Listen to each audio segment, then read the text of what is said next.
Hello बच्चों, हमारा question है a parallel plate capacitor without any dielectric within its plates has capacitance C and is connected to a battery of EMF V.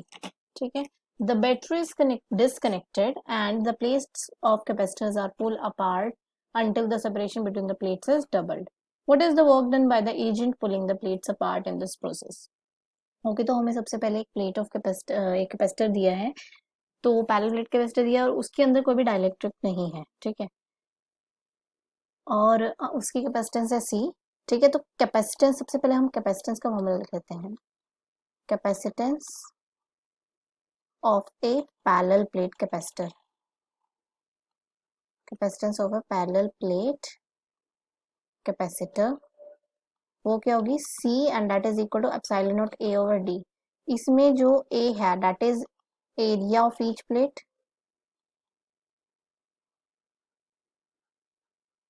Area of each plate.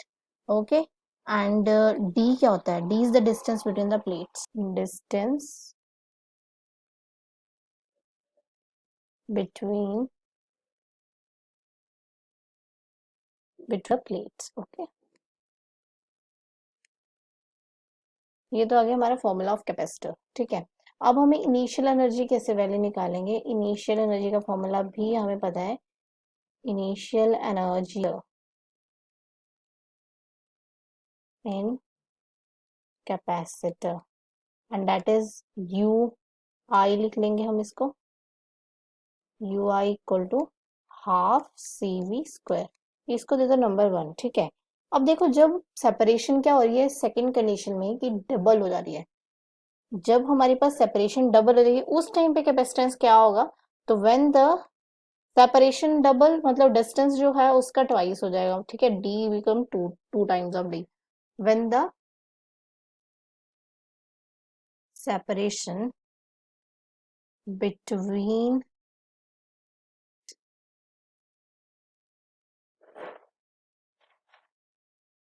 becomes double. ठीक है, तब हमारे पास capacitance कितनी आएगी? Capacitance तब होगी हमारे पास C dash, उसको हम C डैश ले लेंगे, तो epsilon naught A but D कितना हो जाएगा? 2D। ठीक है, तो इसको हम ऐसे भी लिखते हैं half epsilon naught A by D। ठीक है, और ये epsilon naught A by D किसके इक्वल था? C के इक्वल। ठीक है, ये हमारे पास आ गया। अब देखो बैटरी को क्या कर दिया? डिस्कनेक्ट कर दिया, तो जो चार्ज कैपेसिटर होगा वो क्या बन जाएगा? आइसोलेटेड बन जाएगा, बट जो चार्ज होगा वो कितना होगा? वो सेम ही रहेगा। ठीक है, तो Q dash will be equal to Q, और Q का फॉर्मूला क्या होता है? CV, तो C dash V dash equal to CV, and V dash की वैल्यू यहाँ से क्या आएगी? C over C dash into V। Okay, तो C ओवर C डैश की वैल्यू क्या थी? C बाय 2 ओवर V, तो that is 2V। This is the V dash, मतलब जो नया वोल्टेज है उसको हमने V डैश ले लिया। अब हमें क्या निकालना है? फाइनल एनर्जी स्टोर्ड और द वर्क डन। ठीक है, final energy stored in capacitor, यही सेम हमारी क्या आ जाएगी? रिक्वायर्ड वर्क डन, इसी को ही यूज करके हम रिक्वायर्ड वर्क डन निकालेंगे। तो फाइनल एनर्जी UF लिख लिया, तो that is equal to half CV square. ठीक है, अब यहाँ पे मतलब यहाँ पे जो C है वो कौन सा आएगा? C डैश वाला, तो C बाय 2, और V कितना आएगा? 2, ये C डैश V डैश, तो 2V स्क्वायर। तो ये क्या बन जाएगा हमारे पास? CV square. ये आ गया हमारे पास फाइनल एनर्जी। तो वर्क डन कितना होगा? Initial energy final energy minus initial energy. Okay, so work done कितना हो गया? UF minus UI।